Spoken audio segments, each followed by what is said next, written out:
بسم الله الرحمن الرحيم عشر كان وعشركii koowaad ee ku saabsan qurxinta farta waxaan hore soo qaadanay shuruucdii farta ku saabsaneed ee ahayd madaxley lugley iyo ucley casharkan waa bilow waxaan ka bilaabi doonaa xarfaha ismalka ah inagoo aan ka bilaabi doono insha allahu tacaala xarafka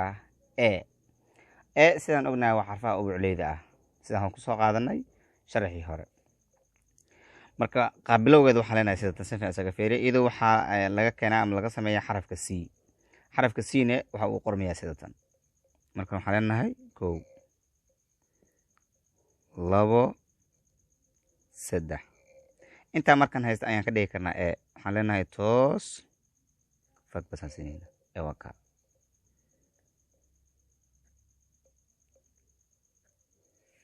waaye waxaan leenahay kaarada saarka raacsi kan soo toosi meeshan yaa kaa wareegan macan lama ogola in saas aad tiraadid wareegna lama ogola kadibna kor u qaad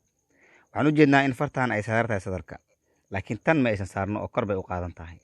taa waxaan ka rabnaa in halkan uu v ka soo baxo hadhow waxaan leenahay marka waa kaa isku dareynaa oo keliya toos fag halkan waxaa ku jirta v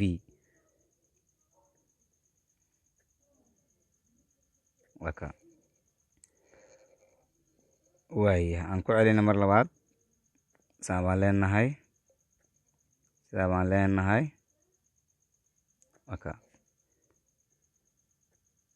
kaa